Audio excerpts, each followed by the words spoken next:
राधे राधे जी। पवित्र वचन YouTube channel में आपका हार्दिक स्वागत है। मैं हूँ कात्यायनी। भक्तों, एकादशी रात्रि जागरण का अत्यधिक महत्व है। एकादशी के दिन व्रत उपवास रखकर रात्रि के समय जागरण किया जाता है। भगवान विष्णु जी के भजन कीर्तन आदि और महिमा की कथाओं को श्रवण या पठन कर रात्रि जागरण किया जाता है। आज के इस वीडियो में हम ऐसे ही भगवान विष्णु जी की महिमा की कथा प्रस्तुत कर रहे हैं। इसी कथा में भगवान श्री विष्णु जी के द्वादशाक्षर मंत्र यानी कि 12 अक्षरों का मंत्र ओम नमो भगवते वासुदेवाय का महत्व भी समझाया गया है। कथा श्रवण करने से पूर्व कृपया ओम नमो भगवते वासुदेवाय लिखकर अवश्य कमेंट करें और इस वीडियो को लाइक करना ना भूलें। यदि आपने अभी तक हमारे चैनल को सब्सक्राइब नहीं किया है तो अभी सब्सक्राइब कर दें। बोलिए ओम नमो भगवते वासुदेवाय। लिखिए ओम नमो भगवते वासुदेवाय।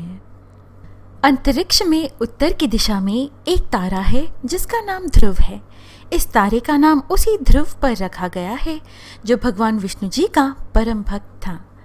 आइए श्रवण करें यह कथा। स्वयंभुव मनु की पत्नी का नाम शतरूपा था।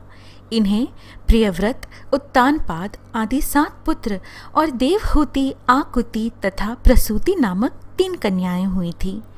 शतरूप के पुत्र उत्तानपाद की सुनीति और सुरुचि नामक 2 पत्नियां थीं। राजा उत्तानपाद के सुनीति से ध्रुव तथा सुरुचि से उत्तम नामक पुत्र उत्पन्न हुए। सुनीति बड़ी रानी थी, किंतु राजा सुनीति के बजाय सुरुचि और उसके पुत्र को ज़्यादा प्रेम करता था। एक बार राजा अपने पुत्र ध्रुव को गोद में लेकर बैठे थे, तभी वहाँ सुरुचि आ गई। अपनी सौत के पुत्र ध्रुव को गोद में बैठा देखकर उसके मन में जलन होने लगी।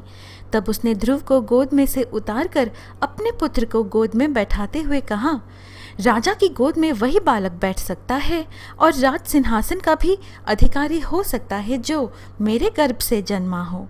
तू मेरे गर्भ से नहीं जन्मा है। यदि तेरी इच्छा राज सिंहासन प्राप्त करने की है तो भगवान नारायण का भजन कर।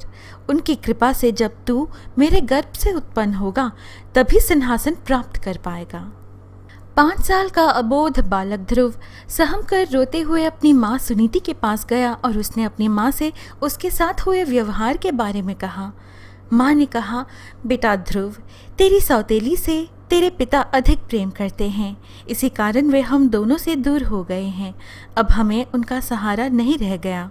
हमारे सहारा तो जगतपति नारायण ही हैं। नारायण के अतिरिक्त अब हमारे दुख को दूर करने वाला कोई दूसरा नहीं बचा। 5 साल के बालक के मन पर दोनों ही माँ के व्यवहार का बहुत गहरा असर हुआ और वह एक दिन घर छोड़कर चला गया। रास्ते में उसे नारद जी मिले।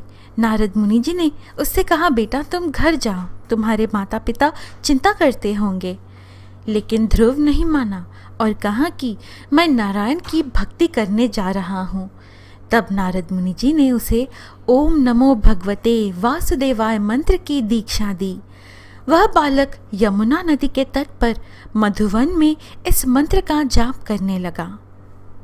फिर नारद जी उसके पिता उत्तानपाद के पास गए तो उत्तानपाद ने कहा कि मैंने एक स्त्री के वश में आकर अपने बालक को घर छोड़कर जाने दिया, मुझे इसका पछतावा है।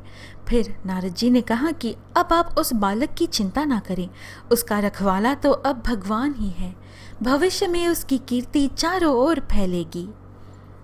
उधर बालक की कठोर तपस्या से अत्यंत ही अल्पकाल में भगवान नारायण प्रसन्न हो गए और उन्होंने दर्शन देकर कहा, हे बालक, मैं तेरे अंतर्मन की व्यथा और इच्छा को जानता हूँ।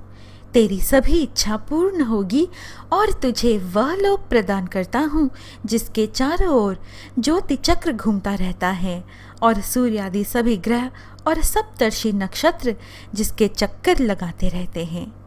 प्रलय काल में भी इस लोक का नाश नहीं होगा। सभी प्रकार के सर्वोत्तम ऐश्वर्य भोग कर अंत समय में तू मेरे लोक को प्राप्त करेगा।